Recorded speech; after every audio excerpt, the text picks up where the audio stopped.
I'm going to talk tonight about journalism. The title that I came up with when I was asked to do this, Journalism is Dead, Long Live Journalism, will still frame what I want to say, but I'm going off in a slightly different direction, but really do want to focus on this central question of the role of journalism. So this title, Journalism is Dead, exclamation point, Long Live Journalism, question mark, was meant to signal it's important to talk about what I would call the two crises in modern journalism. The first is a crisis of the business model that is really no longer viable, the way that journalism funded itself for many years. The second crisis is a crisis of the professional model, the way that journalism operated, which I would argue has failed to serve democracy even in flush times. So most of the discussion you'll see in the mainstream these days is on that first crisis. Mainstream journalism in the corporate commercial sector is flopping around like a fish out of water, looking for new revenue streams in the face of lots of different changes. The advertising-driven model for commercial journalism, the way that journalism has funded itself for some time now, was wildly profitable, especially in the last half of the 20th century. Journalism institutions made tremendous amounts of money, but that's now in free fall. And really no one has come up with a model to replace that. You may have heard about this. Journalism is in trouble.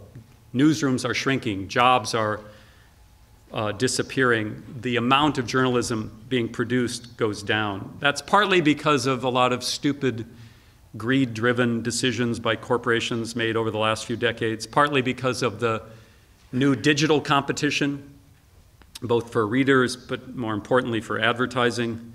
And you throw in a recession/depression for good measure. And some people are saying journalism as we know it is essentially dead.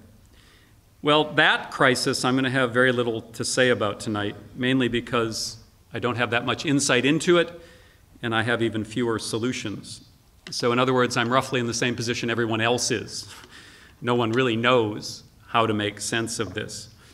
What I'll do is hint at the importance of that, and then tell you that I'll leave that till the end of the talk for my deep insights into it. Then I'll run out of time at the end of my talk, and it will have to forego. That's what you always, as a speaker, that's a well-known trick. You leave the important stuff for the end, and then sadly you don't have time to go into it.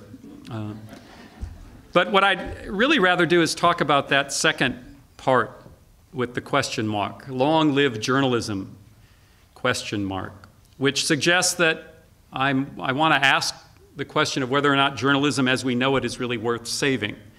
If by journalism we mean the journalism that's been practiced in the mainstream, especially in the past half century or so, a journalism that I would say obscures as much as it reveals, and a journalism that often reinforces power rather than critiquing it. If that's the journalism we're talking about saving, I see no compelling reason that we should struggle to keep it alive.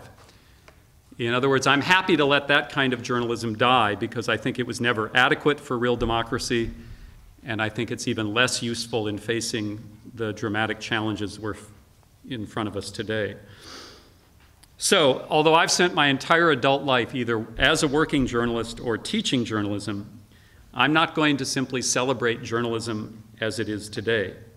Instead, I'm going to suggest the task is to envision a different kind of journalism, one that can help people come into right relation with self, with others, and with the ecosphere. Now, I want to start, before talking about journalism in particular, to stress that phrase I just used, come into right relation with self, others, and the ecosphere. And I stress that because I believe we are, in fact, in trouble on every level, as individuals, in community, and part of the larger living world. What I'm going to suggest is in that what we kind of naively call civilization, or the developed world, or the United States, that in fact the dominant culture keeps telling us we should be happy living as these self-interested beings in fragmented social organizations with no serious concern for the health of the ecosphere. That's the world we live in. And I'm going to suggest we should rethink that. Hundreds of billions of dollars are spent every year in this country on propaganda, what we politely call advertising, marketing, and public relations, but might more honestly be called propaganda. Hundreds of billions of dollars spent to promote this very strange conception of the good life. Self-interested beings in fragmented communities, not caring about the larger living world. That propaganda is, in fact, strongest in the United States, where we not only live our lives trapped within that story, that kind of perverse nightmare, but we're told we should celebrate it as the ultimate achievement of humankind. So I start with this context because I don't think a discussion of any particular institution, whether it's journalism or teaching or anything else, makes any sense without grounding it in the real world in which we live. There's no sense discussing journalism in the abstract, what journalism might be in some sort of ideal world. We want to talk about what it is in this world and take stock of the world in which we live. If journalism is going to be of value, it's going to help us deal with these real world conditions we face. If it can't help us do that, then it seems to me journalism should be of little interest to anyone, including journalists, if it doesn't, in fact, serve that purpose. So I'm starting off with a reality that I think most of this culture wants to deny, which is that we live in a time of deep, multiple crises, any one of which has the potential to undermine long-term human flourishing, and which together pose a threat that is unlike anything that human beings have faced in history. Now, when you say things like that, people like to scoff. If any of you have ever said anything like this at a dinner party, you look around, apparently somebody's tried, right? And that's the reaction, yes? Scoffing. Right? And so some of you may want to scoff at that statement, suggest it's unnecessarily alarmist, hysterical, overwrought, maybe even just plain crazy, yes? And in fact, lots of people do scoff. So if you have that reaction, you'll find plenty of support. But after you're done scoffing at what I just said, if you're prone to such reactions, I think it's useful to take stock of what you know yourself about the social, political, and economic systems that define the world in which we live. Maybe just think about what's on TV every day in this culture. Then factor in what we know about the ecosystem and its health, the ecosphere, the larger living world I talked about. Take what you know about all of that, and then just ask yourself what you feel about the state of the world in which we live. Take what you know, take what you feel. Sit with that knowledge and that feeling for a moment, and then see if your reaction is to scoff. Right? I think it's important to foreground all of this because I'm not going to make the argument that journalism is going to fix this world and the problems that I'm trying to talk about, or that any other intellectual profession, whether it's teaching or the ministry or journalism or anything, is going to fix a broken world. But because the way I understand the world is important to explaining how I understand journalism. Again, the context in which we talk about journalism is crucial.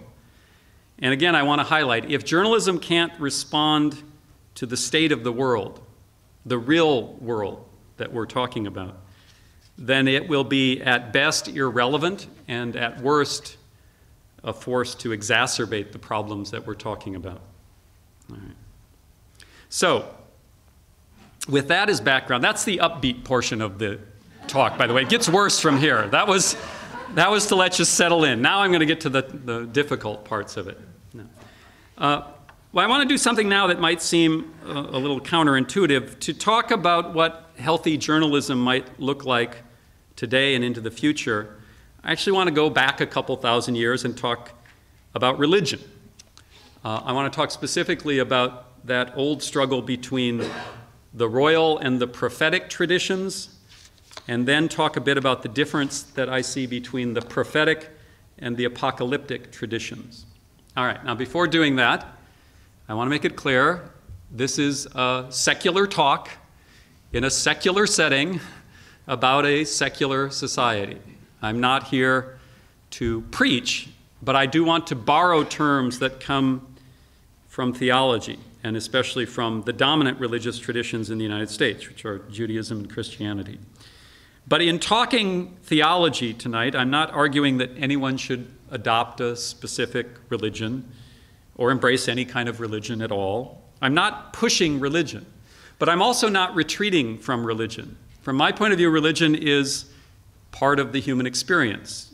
And like any other human attempts to understand a complex world, whether it's philosophy or history or science or literature or music, religion is a source of insight and also a site of massive human failure over the years to understand. So to invoke religion or religious terms, I don't think should send anyone scurrying to the door, because don't forget there's free snacks after this. But it also isn't a trump card. To invoke religion doesn't mean one gets to win the argument by default. I think religion is valuable to the degree it helps us struggle with these struggles of being human, and when it stops being of help in that, we should jettison it, but it does have some value. So here's another caveat before I go forward. I'm going to draw on Judaism and Christianity mostly because those are the traditions that provide the stock of stories in this culture, that a culture that, whether secular or religious, draws on those stories. It's true that the United States is a multi-religious society, but it's culturally a Christian society. Now, we can acknowledge that without imposing religion on people. We can respect the differences between secular and religious people. We can respect the differences among different religions, and especially respect the debates that go on within a specific religious tradition. So to recognize that this is in many ways a Christian culture does not mean we're going to argue for public policy based on Scripture, but recognize it's part of the history of the culture. One last caveat before I go forward. I'm going to use theological terms in ways that will probably rub some religious folks the wrong way. And if you think about the range of interpretations in any particular religion, that's not surprising. It's sort of inevitable that any articulation of an understanding of a faith tradition is going to piss off some people within that faith tradition. That's the way it works. That's the way you know you have a healthy and vibrant faith tradition, is when people are pissed off in arguing about it. Now, I state that only because it's also true that a lot of people think there can be a single authoritative interpretation of religious texts, and I'm not one of those people. So, all those caveats in place, if you're still with me, I want to talk about these traditions in the tradition of Judaism and Christianity: the royal tradition, the prophetic tradition, and the apocalyptic tradition. And I'm going to try and explain why I think they're useful in understanding contemporary journalism. I would start with what I'll call royal journalism. This notion that I'm going to suggest that mainstream corporate commercial journalism in the United States, and by that phrase, mainstream corporate commercial, I mean those institutions that produce the vast majority of news that the vast majority of the American people consume. The broadcast and cable television networks, the newspapers, most magazines, and what's left of radio news. Now, when I use this term royal journalism to describe mainstream corporate commercial journalism, I'm not suggesting the United States is a monarchy. Right? I don't mean that journalists serve a royal court somehow. I'm not using the term royal to describe a particular form of executive power, but as a critique of a system that concentrates illegitimate authority, which I think the US system does, and keeps the elite disconnected from the concerns of ordinary people. That's what I mean in talking about the royal tradition in the United States. That term can describe ancient Israel, it can describe the Roman Empire, and I think it can describe contemporary America. Societies in which concentrated wealth and power typically run roughshod over the bulk of the population. Societies where politicians tend to spew these pious platitudes about their beneficence instead of dealing honestly with the policies they pursue, which are basically to enrich that elite. So I think it makes sense to talk about royal journalism serving a royal power structure in the United States. All right. This term I'm stealing from a Christian theologian named Walter Brueggemann, who wrote a couple of very important books on the prophetic tradition.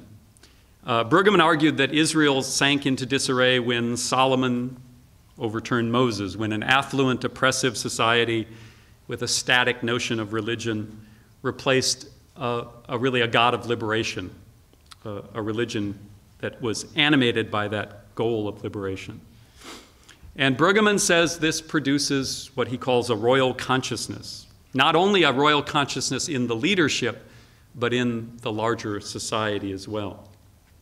And he calls this royal consciousness a false consciousness. Brueggemann says the royal consciousness leads people to numbness, especially to numbness about death. Now, before you reject such a claim about the United States, think about the contemporary United States. This is a nation that has been at war for more than a decade. Those wars, part of a series of imperial wars, especially in the last half century, that have literally killed millions of human beings. This is a nation in which economic inequality and the suffering that results from it has dramatically deepened over the last 4 decades, mostly because of public policies that in fact exacerbate that inequality. This is a nation in which the level of climate change denial has increased in the same time frame that the evidence of climate change has become overwhelming and in fact undeniable, and the death that we can ascribe to climate change starting to happen all around us. So numbness about death, it seems to me, is a fair description of the contemporary United States. And Brueggemann describes a culture like that as one that, quote, is competent to implement almost anything and to imagine almost nothing. And that's why I'm going to suggest almost all mainstream corporate commercial journalism is in this sense royal journalism. It is journalism without the imagination needed to move outside the framework created by the existing system of power. In that sense, both MSNBC and Fox News practice royal journalism. In that sense, I would argue the New York Times is ground zero for royal journalism. Now, describing these institutions as royal doesn't mean there's no good journalism that ever emerges from them, or that they employ no journalists who are capable of challenging power. Instead, I'm simply identifying the nature of the institutions as institutions and suggesting they lack the imagination necessary to step outside of that royal consciousness on any regular basis. And as a result, I think journalism deepens the numbness of the culture rather than jolts people out of it. Now, this royal consciousness, I think, can also be understood by looking at the systems that we live with on a day-to-day basis. In other places where I've written about this, I talk about the contemporary United States as fundamentalist in its basic character. And there are 3 types of fundamentalism, I think, worth considering. One is a kind of national fundamentalism, what's often called this commitment to American exceptionalism, the belief in our own inherent right to rule anywhere in the world that we can successfully project national power. I think the United States is also characterized by an economic fundamentalism, the process by which capitalism is naturalized, in which markets are made to seem inevitable, the way that any challenge to the corporate-defined life of mass consumption is challenged. I also think we can talk about the contemporary world in terms of technological fundamentalism, the belief that high-energy, high-technology solutions can take care of any problems. Interestingly, even those problems created by previous high-energy, high-technology solutions. So this royal consciousness is deeply set, I'm suggesting, in these 3 kinds of fundamentalisms that are woven throughout this country. And these fundamentalisms produce a certain kind of story we tell ourselves about ourselves, what we could call a dominant narrative that Brueggemann describes as therapeutic technological, consumerist militarism that's committed to the notion of self-invention in the pursuit of self-sufficiency. By that, I think he simply means we believe we can have anything we want without obligations to anyone or anything. And he suggests that the logic and goals of that dominant culture foster a competitive productivity motivated by pervasive anxiety about having enough or being in control. All of this bolsters notions of U.S. exceptionalism, he says, that give warrant to the usurpacious pursuit, I love that word, usurpacious, I never used it before, pursuit of commodities in the name of freedom at the expense of the neighbor. Now, that description of a royal consciousness, if you believe that describes a just and sustainable world, then royal journalism would be a good thing. I don't think it describes a just and sustainable world. Therefore, I think royal journalism is a very bad thing. So, if I'm critiquing the existing system of journalism in the mainstream, this corporate commercial royal journalism, where do we turn for an alternative? Well, just as there was in ancient times a challenge to the royal culture from a prophetic position, I think that term is useful again today. So let's start by explaining what I don't mean by the term prophetic in a discussion of prophetic journalism. First of all, let's remember what people who in history have been identified as prophets were not. They were not people who predicted the future, nor were they people who demanded that others follow them into the future. If you look at the Hebrew Bible and the Christian tradition, prophets were simply people, usually ordinary people, usually people who weren't eager to step out in front, but who eventually did to call out the failings of the people to honor the best of the traditions of the culture. The prophets were ordinary people speaking what they saw to be compelling truth. Second, rather than talking about prophets, I want to talk about the prophetic, because I think it's more useful, rather than focusing on individuals, to think about how we all have the capacity to use a prophetic imagination or to speak in a prophetic voice. Because it takes no special status in society, and it takes no claim to being special yourself to invoke that prophetic tradition. It just requires a little honesty and a little courage. So when we strip away any supernatural claims or delusions of grandeur about the prophetic, we can understand that concept to simply mean the calling out of injustice, the willingness to not only confront the abuses of the most powerful, but to acknowledge our own complicity in that system of power, which is what the prophets did. To speak prophetically then requires us first to see honestly how the world is structured by illegitimate authority, to speak honestly about the suffering that that causes, and to speak honestly about how we all live in a world in which we may well be complicit in that suffering. To speak prophetically is simply to refuse to shrink from what we know about that world.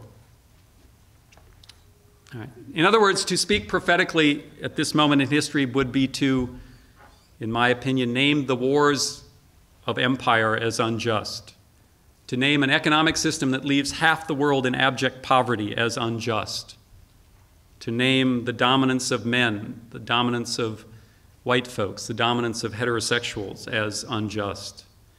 And it would be to name the human destruction unleashed on that larger living world as perhaps the most profound injustice. And at the same time that we're naming that, to not shrink from our own place in those systems. In other words, to speak prophetically is to confront power and to confront oneself. And if you look at the Christian and Jewish traditions, you'll find lots of models for this. Amos, Jeremiah, Isaiah, the famous prophets of the Hebrew Bible, the Old Testament, all of whom rejected the pursuit of wealth or power, argued for the centrality of kindness and justice.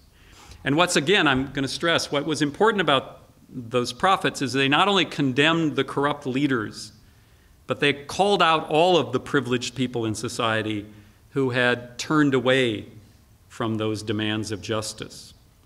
In the words of a rabbi and theologian in the Jewish tradition, also a famous activist from the civil rights era, Abraham Joshua Heschel, he described the central message of this tradition in this way. He said, above all, the prophets remind us of the moral state of a people. Few are guilty, but all are responsible. Right? If you want to look at the crimes in any particular culture, it's not hard to see who's guilty, who committed the acts that we want to condemn. But we shouldn't forget that in some way we all are responsible, especially those of us who live in the more privileged sectors of society.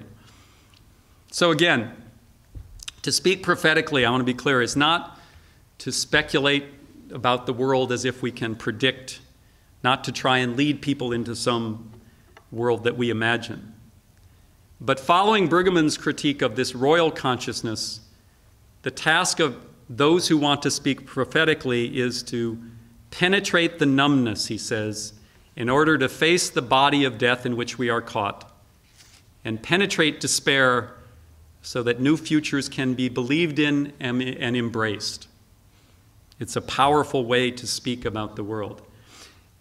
And Brueggemann talks a lot about what this means in everyday life for pastors. He's a theologian, used to teach in a seminary. But I think what he's talking about in the realm of theology applies to all of these intellectual professions, including journalism and teaching, which I'm most concerned about. In other words, people who are in some degrees subsidized by the larger culture, allegedly so that we can understand how the world works and communicate it to others. That's what journalists and teachers and ministers are supposed to do. All right. Now, Brueggemann isn't suggesting that people who are in these intellectual slots should somehow impose their values on everyone else. He's talking about being willing to connect the dots, as he puts it. He says, prophetic preaching does not put people in crisis. Rather, it names and makes palpable the crisis already pulsing among us. I think that's important. To claim to speak prophetically is simply to name what is already happening. He says, when the dots are connected, it will require naming the defining sins among us of environmental abuse, neighborly disregard, long-term racism, self-indulgent consumerism, all the staples from those ancient truth-tellers translated into our time and place. All right. Now, Brueggemann's very keen on saying that once that critique is made, it's not enough to simply stop there, that you have to deal with the sense of loss and the grief that comes when we let go of the illusions that are built into this system of wealth and power. He says that function of prophetic preaching is important because in a society of buoyant denial, there is no venue for public grief. It is required in the dominant narrative, he says, that we rush past loss to confidence about recovery, according to a tight ideology of success. So he's arguing that the prophetic mission is not simply to name the injustice, but also to give us a space to sit with that knowledge. But then he says you don't stay mired in grief, because once that denial has been penetrated, the task of the prophetic imagination is to move to what he calls hope-filled possibility. But he also counsels against moving too quickly into a kind of empty hope. He says hope can be spoken too soon. And when spoken too soon, it may too soon overcome the loss and short-circuit the indispensable embrace of guilt and loss. All right. It gets worse after this, by the way, so just to hang on. I mean, I'm still easing into the real tough message, so hang on a bit for this. Now, obviously, I'm articulating a view of the world that has a politics behind it, but when I suggest that intellectuals, teachers, ministers, and journalists, our subject tonight, might take on this prophetic stance, it doesn't require that journalists become spokespeople for particular politicians or parties or political programs. In other words, it doesn't mean that I'm suggesting journalists should become mere propagandists for some particular political project. The goal is for all of the people in these positions to to be truly independent, to speak from a position of real independence, not from a position of a kind of illusory neutrality, which is the stance I think contemporary journalism takes. Mainstream journalists claim to be neutral in a world where there is no such thing as a neutral place to stand, and by doing so, it allows them to stay safely within the boundaries that are defined by the powerful. Real independence, I think, means the ability to critique not only the worst abuses by the powerful within the system, which journalism does do sometimes, but to critique the systems themselves.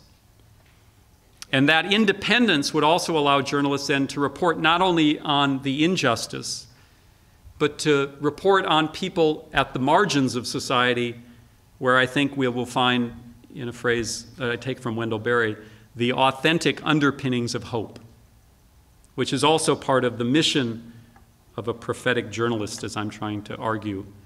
Not only the calling out of injustice, the holding accountable of power, but the investigation of those authentic underpinnings of hope.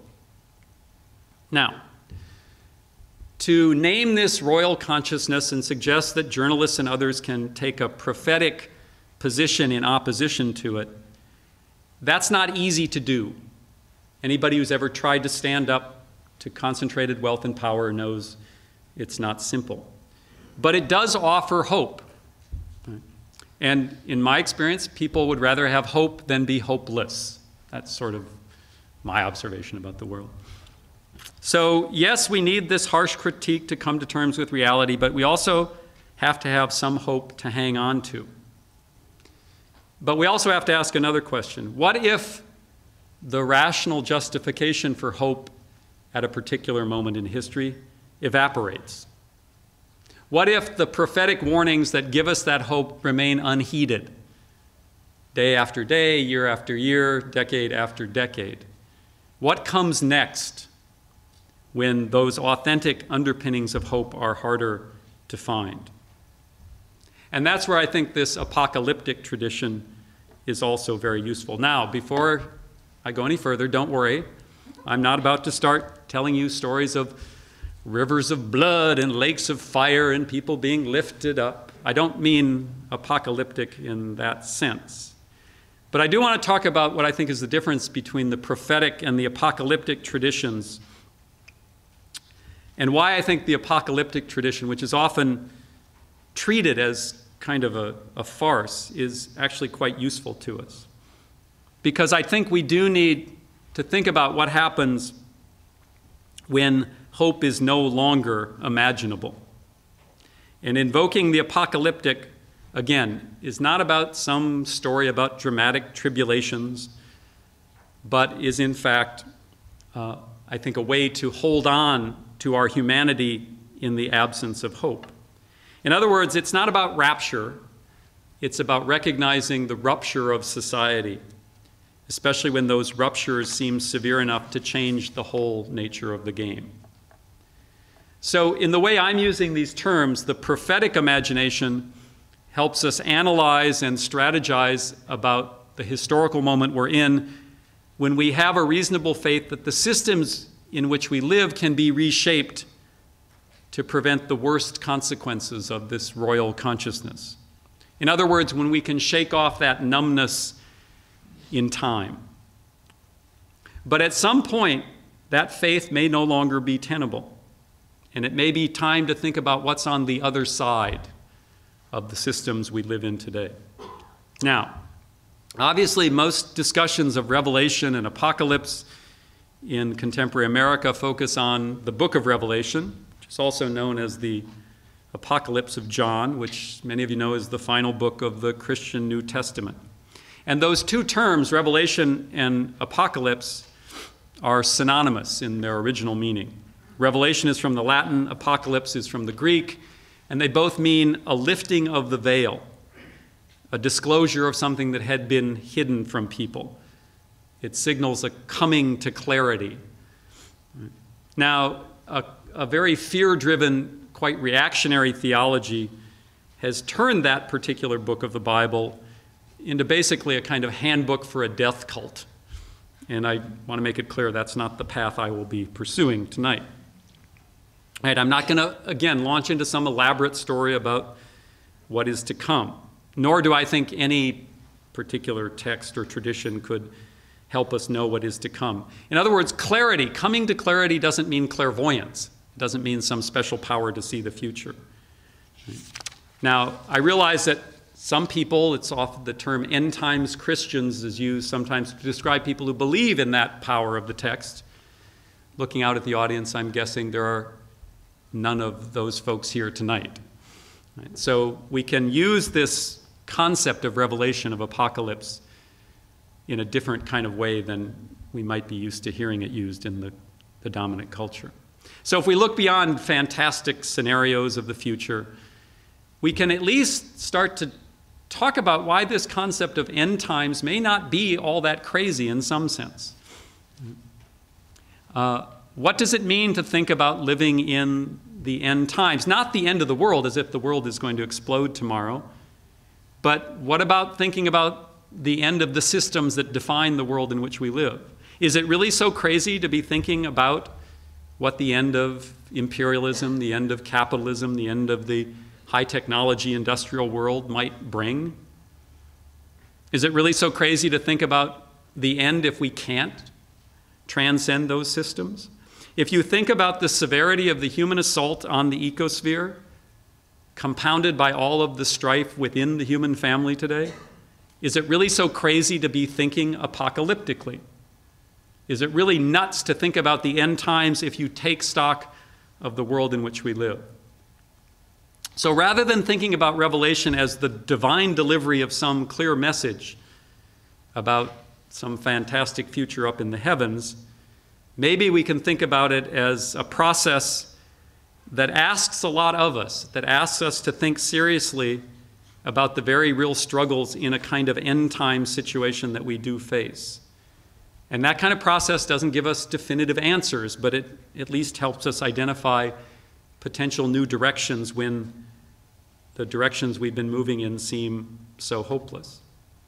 So, I want to argue that a journalism that roots itself in a prophetic tradition is important, but we also might want to make room in our lives for a journalism that's not afraid to explore the apocalyptic. Now, outside of religion, that's done mostly in contemporary history in science fiction. A lot of the best science fiction, in a sense, imagines that future. But today, even contemporary fiction writers are weighing in on this. I'm thinking of Cormac McCarthy's The Road. If you read the book or saw the film based on the book, you know that this kind of thinking is not confined only to science fiction writers anymore. And I think we need not only the imagination of literature, but we actually need apocalyptic journalism, nonfiction writing, people who are willing to investigate what this means in our lives, what the ecological crisis really means day to day, and to do that without false hope. That this moving out of the prophetic focus on injustice within the human family to an apocalyptic sense of the nature of the crisis is, in fact, very important.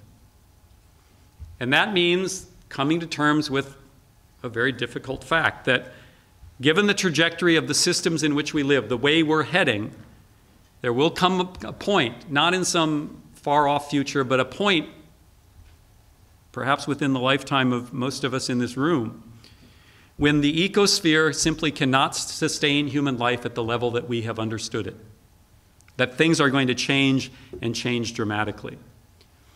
Here I want to quote the science writer Bill McKibben. Some of you may know McKibben's work. He was the first popular writer more than 2 decades ago now to alert the world to the threat of climate change in his very important book, The End of Nature.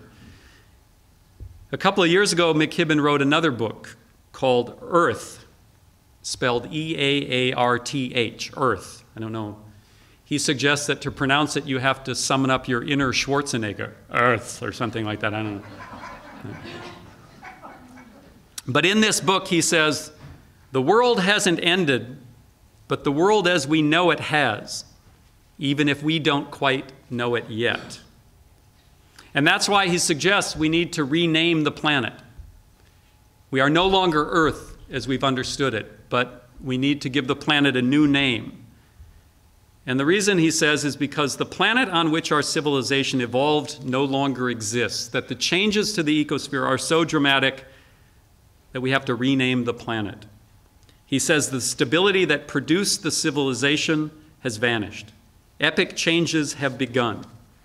We may, with commitment and luck, yet be able to maintain a planet that will sustain some kind of civilization, but it won't be the same planet, and hence it won't be the same civilization.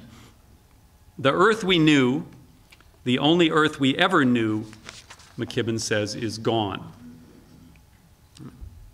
Now, if McKibben is accurate, and I think all of the evidence on the state of the ecosystems that make our own life possible clearly support his assessment, it's clear we cannot simply solve problems by tinkering with the existing systems to fix a few environmental problems here or there, that we're really talking about massive changes in the way we live, what McKibben characterizes as a new kind of civilization. Now, the dominant culture clearly is not ready to engage these questions. To date, I've heard neither Obama or Romney inject this kind of thinking into the presidential campaign, for example. Maybe I missed that particular ad. But this is not something the dominant culture is ready to take up. That suggests that the political will to deal with these is not yet formed. But that doesn't mean we simply stand by and wait. And I think that's where the apocalyptic tradition is particularly useful. In what may seem like a contradictory statement, I want to suggest that what the apocalyptic tradition does is remind us that the absence of hope is not the same as hopelessness. That life is always about death and rejuvenation. And, you know, other creatures on the planet, they just experience that. Life, death, rejuvenation. Unfortunately, we're cursed with the capacity to ponder what that means. But what I'm suggesting is when the evidence of our collective failure appears to be final, and any reasonable hope is gone, we still do retain the ability to imagine beyond the failure. And that's what the apocalyptic tradition really is about, imagining beyond the failure of the system.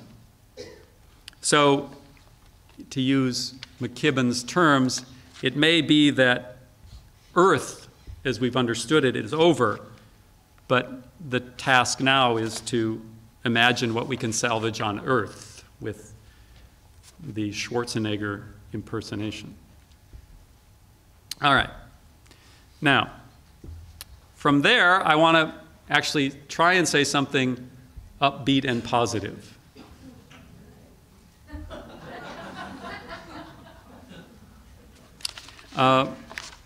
Because the point of describing a landscape as bleak as the one I believe is in front of us is not simply to wallow in it, but to figure out what we are going to do about it. And when people ask me, how in the world do you get up in the morning and go about your life if this is the way you think about the world, my only answer is that I do.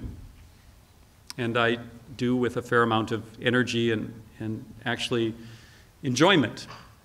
So that's where I need to end, is how to make sense of looking at the world, coming to a conclusion like this, and still thinking that it's worth getting up in the morning and engaging in that world. And I'll do that again in the context of journalism, my alleged topic tonight. So we have this crisis in journalism in the business model.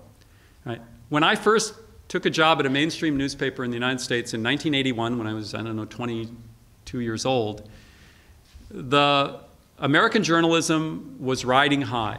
It was flush with cash, everybody was making money, employment was booming, and times were good. Those days are over, as I said. Right? Some of the publications that existed then no longer existed. The ones that still exist have far smaller staffs and are producing far less news. That's a crisis. But as we all like to say, in crisis times are also opportunities. So what I'm trying to do is link the failure of the business model with the opportunity to reimagine the professional model. That when times were flush and journalism was making money, there was very little incentive on the part of journalism to think about itself in a critical fashion. And now we have that. We also have people far more savvy about journalism who can help put pressure on the industry to reimagine itself. And the whole point of examining these traditions, the prophetic tradition or the apocalyptic tradition, is to try and start to give us a language to think about what we want from journalism.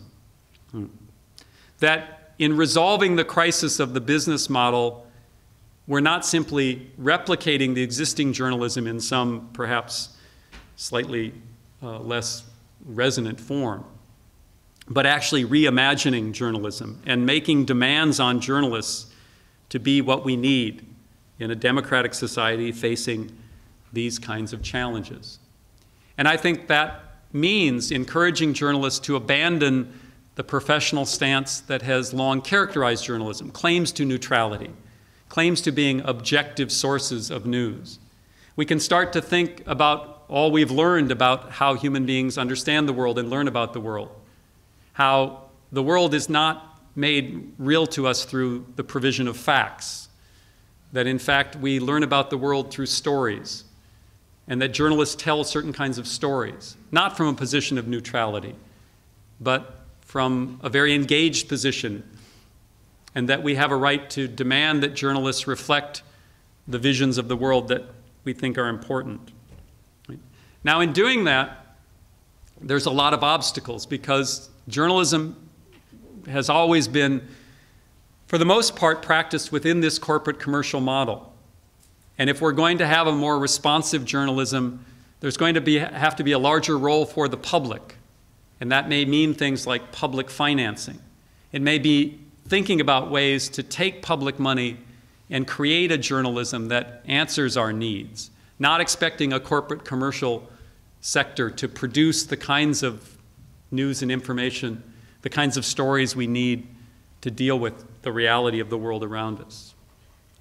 That won't be easy, again, in a culture where this royal consciousness dominates. But nothing, here's the bad news is it's going to be hard. The good news is everything is hard these days, so it's no worse than anything else that we have to undertake. I'm looking for the upbeat ending here. Right? But that's okay. I mean, if anybody wants to seriously engage in collective action, that is to do politics, broadly defined, to try and make the world a better place, look around. Is there any place you can see where there's an easy solution to a difficult problem? Is there any place where this culture is really ready to embrace the kind of critical self-reflection necessary if we're going to save ourselves and save that larger living world? Nowhere that I see. Every place we look, the odds are against us. The struggle is going to be long and hard. And that's why telling the truth in the way that I think I'm telling the truth is actually a source of inspiration. That we're not doing something, in a sense, new. We may be facing new and more dangerous conditions than have ever been faced before, but we can draw on these traditions that have been part of our history for not only centuries, for millennia. This apocalyptic tradition, this prophetic tradition, is part of our culture. And when we get trapped in the royal consciousness, we lose track of the resources we do have to draw on. I've been invoking resources that come out of a religious tradition, but those resources are not exclusive to that tradition. They're also part of the animating spirit of some of the best of our political movements, especially political movements on the left, dissident political movements that have challenged power. So wherever one draws inspiration from, that inspiration is there. The only question is whether collectively we're going to act on that or give in to that royal consciousness, which I think is a path not to life, but in fact, literally a path to death. And that's a challenge we face. It's a challenge in some ways that people have faced forever. If you look in the corporate, commercial, mainstream journalism of today, I wouldn't say there are any news outlets that have escaped that royal journalism. There are individuals within them that do exceedingly good work. Right? And places I find it often are in some long-form journalism, like the New Yorker magazine, which still will publish some very important critiques. You'll see it occasionally in a kind of spotty form in the best of the newspaper tradition. The New York Times, the Washington Post occasionally do break through. Right? So you can find it in all sorts of places, but my point was that none of those institutions on a day-to-day basis provide a kind of general narrative that helps us understand and break out of that royal consciousness. So I think that anyone who's looking for that information, that analysis, that larger story has to go outside of conventional mainstream journalism. And there are all sorts of sites where people do that on the web. There are a few particularly well-known radio or TV programs. A lot of people have become sort of loyal listeners of or watchers online of Democracy Now!, for instance, an independent radio and television program that's uneven in quality often, but is one of the few places where you'll see people telling a different story. Right? And so I think that, although it takes a lot of time and effort, stitching together a picture of the world that draws on the best of the conventional journalism, but clearly supplements that with dissident and alternative and independent journalism is important. And from that, you can get a pretty good picture of the world, especially when the journalism available to us now literally includes journalism around the world through the web and the easy access, even if you read only in English, the easy access to English language publications that come from different parts of the world as well. Some of you may have been following Rupert Murdoch, who's primary owner and chairman of the News Corporation, which owns, among other things, Fox News and a host of other media outlets. Poor Rupert has fallen on hard times in England, where the phone hacking scandal, which is just part of the corruption in the newspaper enterprises of Rupert Murdoch in England. I mean, who hasn't hacked into, in some ways I think it's overblown. Who hasn't hacked into the cell phone messages of a dead girl before? Come on. That's just, they're just piling on poor Rupert. Right? So this really egregious behavior is starting to really threaten his operation in the UK. Certain officials have been brought up on criminal charges, and it's threatening, he wants to take over a satellite network, all sorts of things. What's interesting is, your question is that going to fall out into his operations in the US, which are in the news realm primarily the Fox News cable channel and the Wall Street Journal.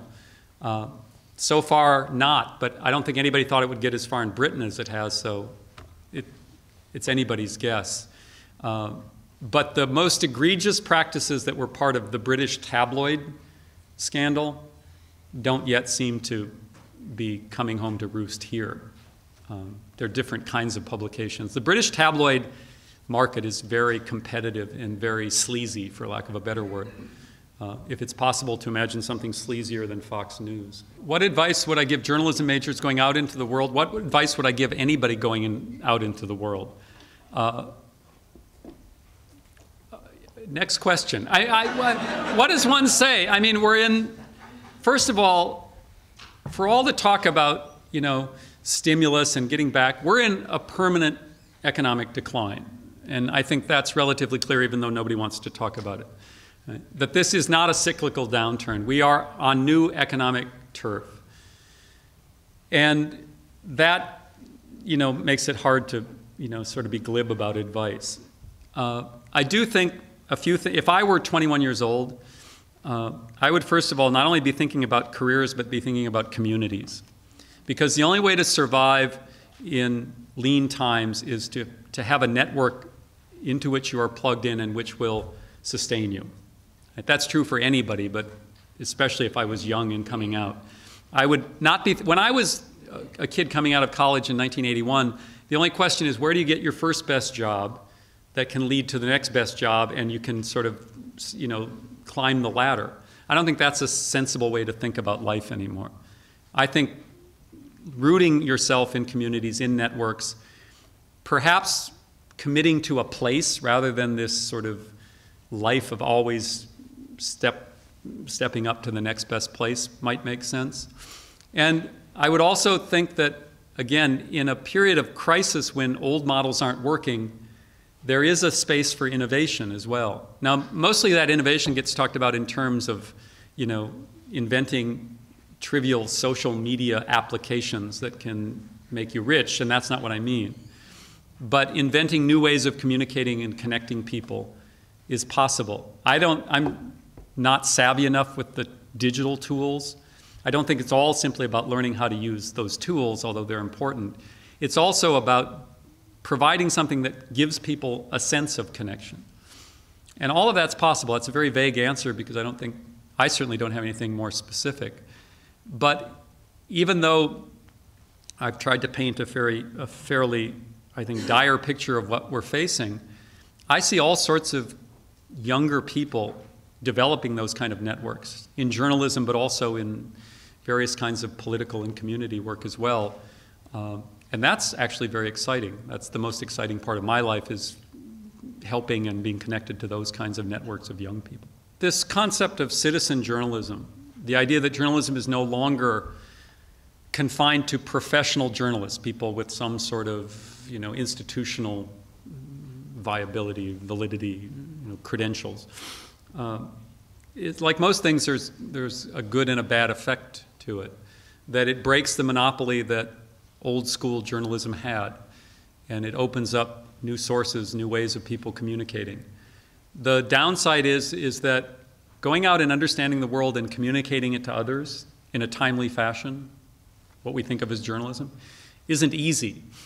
And the fact that everybody and his dog can get up in the morning and create a website, can publish, doesn't necessarily add to the collective consciousness of the culture. And so we're still dealing with the shakeout of all of that. But the role that the technology has in all of this, it seems to me, and I'll take a kind of historian's cowardly way out, it's too early to tell. Whenever you ask a historian a tough question, that's what they say, too early to tell. But in a way that's the honest answer. I mean, we're, what, a couple of decades out from the real explosion of this technology.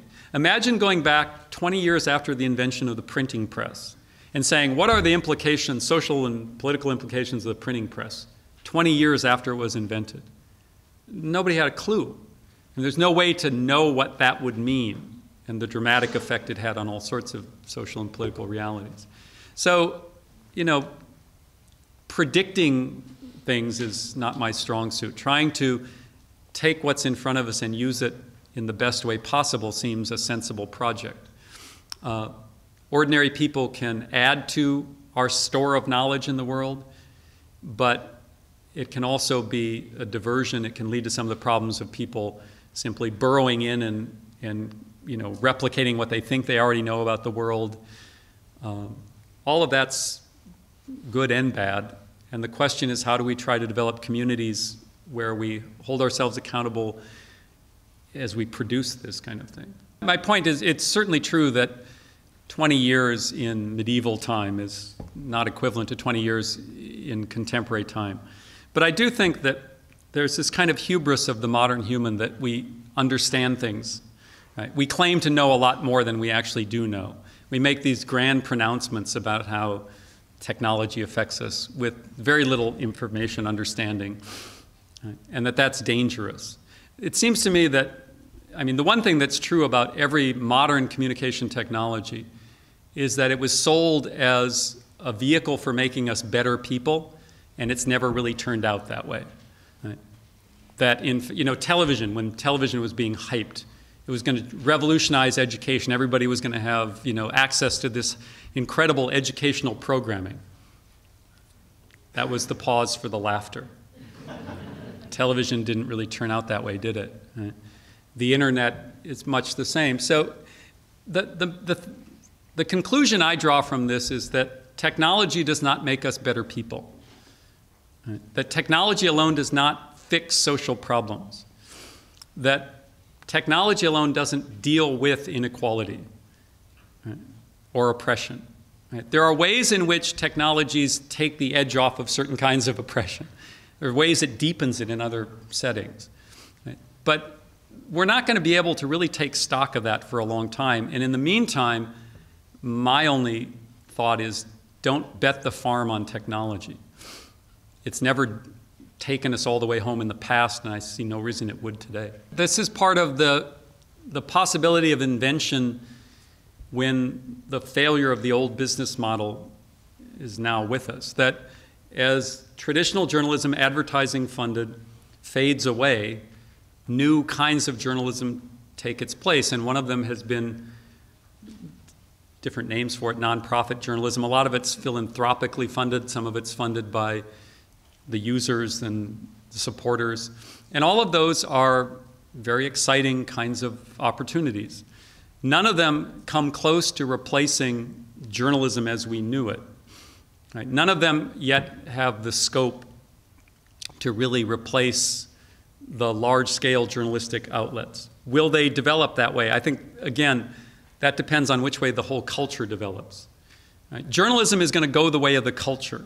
If the culture becomes more cooperative, if the culture becomes more sane, if the culture becomes, less rooted in this royal consciousness, then journalism will, I hope, both push it that way and also follow suit. In other words, journalism, like I said, journalism by itself will not save the world. What I'm trying to suggest is that when we, especially for those of us who come out of a field, like I come out of higher education now, there's this desire to think about how to make higher education better to lead us out of the wilderness. But no one institution can do that. These institutions both push the culture but also reflect the culture. And the crisis is not simply a crisis of journalism or a crisis of higher education or a crisis in the church.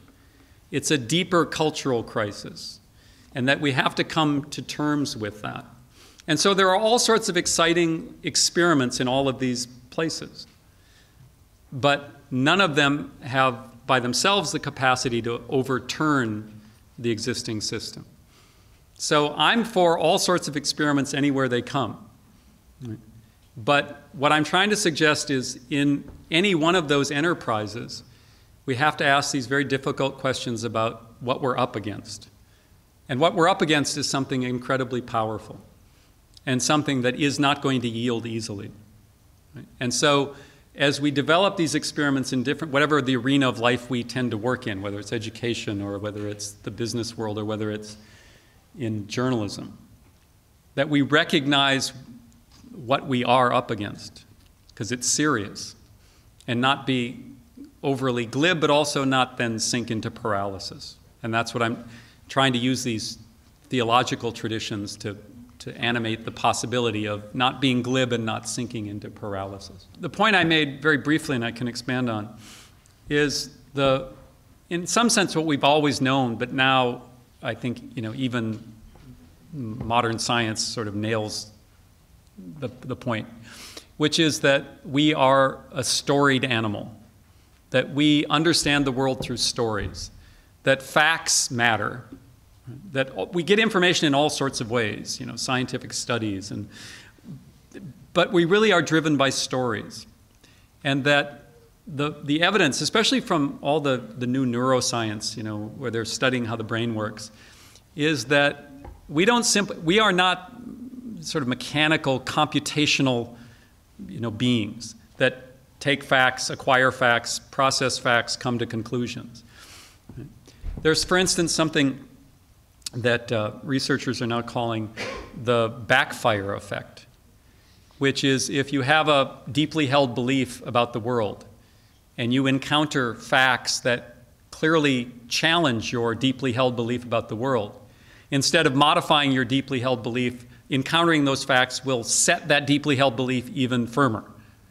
That providing information backfires in that sense. And there's now experimental evidence, all sorts of evidence that suggests that's in fact how we work. In other words, if somebody holds a belief contrary to fact, you don't change them by giving them new facts. You change them by giving them a new story. Right? In that sense, story is the kind of scaffolding and we hang facts on it. But if there's no place to hang the fact drops to the ground. Right? Now, it might be easier if we were computational machines, but we're not. And as you point out, that means that the way stories are told is extremely important. And one of the things we're up against is the people who want to tell, from my point of view, the wrong stories have a whole lot of money to do that. And they do it very well. And they keep perfecting how they do it. One of the great sort of, I don't know, strains on me is that every day I go to work in a building that includes the School of Journalism in which I teach and the Department of Advertising, where an entire machinery is cranking out people telling those to my point of view, very dangerous stories in that very effective way. There's a certain kind of odd reality to that. Right? That's where we're at. And so my point in trying to rethink journalism is that contemporary journalists see themselves as fact purveyors. We just give you the facts. And in doing that, they try to abdicate responsibility for the story they're telling. And so by recognizing the reality of how humans process the world, what I want to do is force journalism to be accountable for the stories that are told, not just for the facts that are communicated. But you're right, it's a very dangerous terrain on which to fight. But that's nothing new either. I mean, the rhetorical struggle has been going on as long as people have been, arguing as well. Yes, ma'am. Do I have any favorite journalists? Yeah, I have lots of favorite journalists. Most of them are outside the U.S. But who are my favorite? Let me give you an example. I'm going to give you this example because it's advertising for an event coming up this fall. So there's a journalist in India who writes under the name P. Sainath, first initial P, last name is Sainith. No, Sainath. Sain, whatever it is. Look, Nath. Yes. So Sainath is a conventional journalist in India, came up through the newspaper industry, but has really, I think, excelled at being able not only to bring facts to the public, but bring facts in a different kind of story. And he is probably one of the leading journalists in India who has written really powerfully about poverty, especially poverty in the countryside. And what I like about Sainath's work is if you pay attention to India, the story you're most likely to get in the US media is of call centers and computer engineers and India as a rising economy, along with China and Brazil and Russia. It's this story of the economic engine that's driving India up to the top. The problem with that story, which there's some truth to it, is it obscures the fact that most of India still lives in deep poverty, and in fact that poverty is deepening. And in fact, while the middle-class sector of India has grown and the wealthy in India are richer than ever, the countryside is in collapse. And there's a true agrarian crisis. And Sainath has been writing about this for the better part of 2 decades, and not only bringing facts to the public, but telling these compelling stories and trying to reframe the way we understand it. And I think he's simply brilliant. He happens to be a friend of mine. I met him by happenstance about 15 years ago. And he will be in the US next fall on a fellowship. He's going to be at Princeton, and we're going to bring him down at some point. So because all of you either already are on the Third Coast list or have now signed up, if you keep an eye on that list next fall, that'll be a chance to see a really exceptional journalist, really at the height of his powers. There's other journalists. I regularly assign a book by a British-based journalist named John Pilger, Pilger. Pilger is another veteran journalist, came up through the ranks of contemporary journalism, makes documentary films, writes books, magazine and newspaper articles.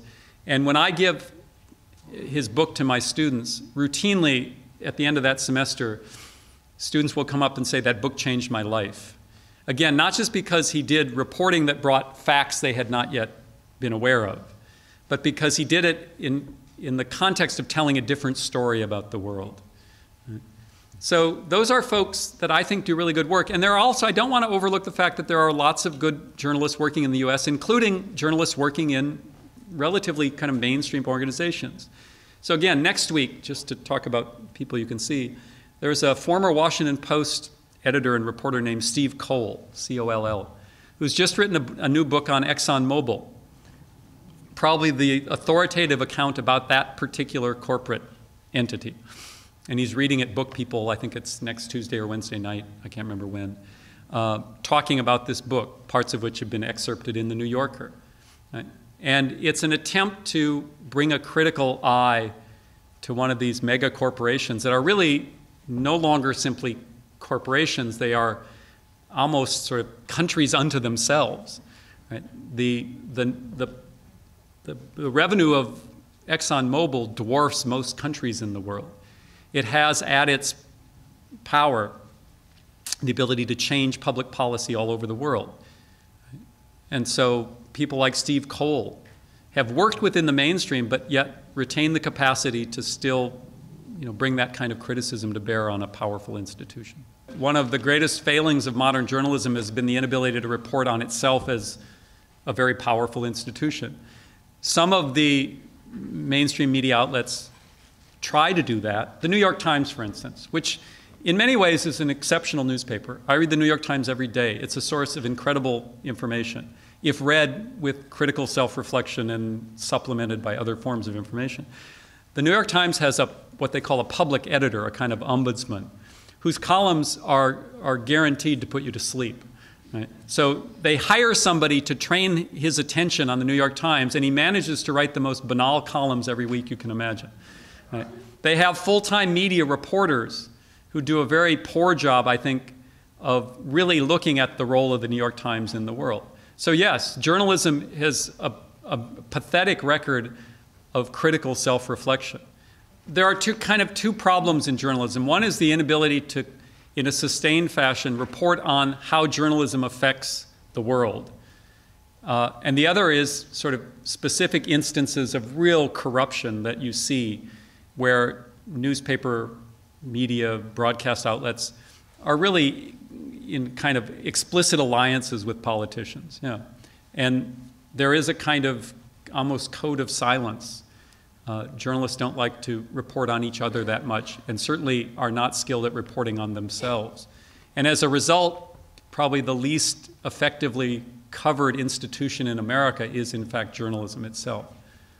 There are copies of a number of provocative works by myself available for sale, and if it's any incentive, the money for those books does not benefit me. It goes to some of the community projects that I talked about, but they'll be out there as well. Journalism schools are basically trade schools that were designed to replicate the industry. So journalism schools are for the most part, very uncritical of the industry. But occasionally a few oddballs slip in, and I think I'm one of them. And it's a testament to the journalism school here that they allow me to do that. They not only allow me to do it, I routinely teach the large introductory course where this kind of critique is part of the course. But in a way, it doesn't really matter much, because once students leave my course, they go into a series of courses where the standard view of journalism as a neutral and objective source of information that can be trusted with none of the kinds of complicating questions that I'm asking. That's the dominant mode of teaching, not only in this journalism school, but in others as well. That said, I get along fine with my colleagues, and there's a kind of spirited discussion going on about this. But again, just like journalism reflects the dominant culture, higher education reflects the dominant culture too. Right? And it provides opportunities to challenge, but day in and day out, it doesn't make that challenge part of its work. And so just like in journalism, you can find great reporters doing critical work. You go into any university and you'll find an amazing array of faculty doing interesting work, while the machine grinds on day in and day out, to produce happy workers and happy consumers who will, without question, go fill slots in the culture. Right? Both things are true. The question was about Julian Assange, the founder of WikiLeaks, who now has a talk show on RT, which is a Russian, English language Russian channel that's available online in the US. And there's a lot to say about RT, which is sort of presented as a neutral, objective source of information in the US, which is, I think, a bit of a deception itself. But, you know, Julian Assange and WikiLeaks and celebrity culture, the way that this culture has a problem with sustained critique and critical self-examination, that even people trying to foster that kind of critique get sucked into the celebrity culture. There's something, and I don't really know how to make sense of it, but there's something really corrosive about the dominant culture. And it's, you know, the sort of secret of success of corporate capitalism. It can co-opt everything. And that's one of the reasons it's so effective and one of the reasons it's so dangerous, is that even sharp critiques of it kind of get absorbed into this insane culture, where now Julian Assange is the equivalent of pick your reality TV show star, Kardashian. Right? No, if you go on the minds of most people, if they've heard of Julian Assange, they probably put him somewhere in the same category as that kind of reality show. And therefore, you don't have to kill Julian Assange. You know, maybe they'll try and find a way to put him in jail. Right? All you have to do is suck him into this trivial culture, and then the critique kind of melts away.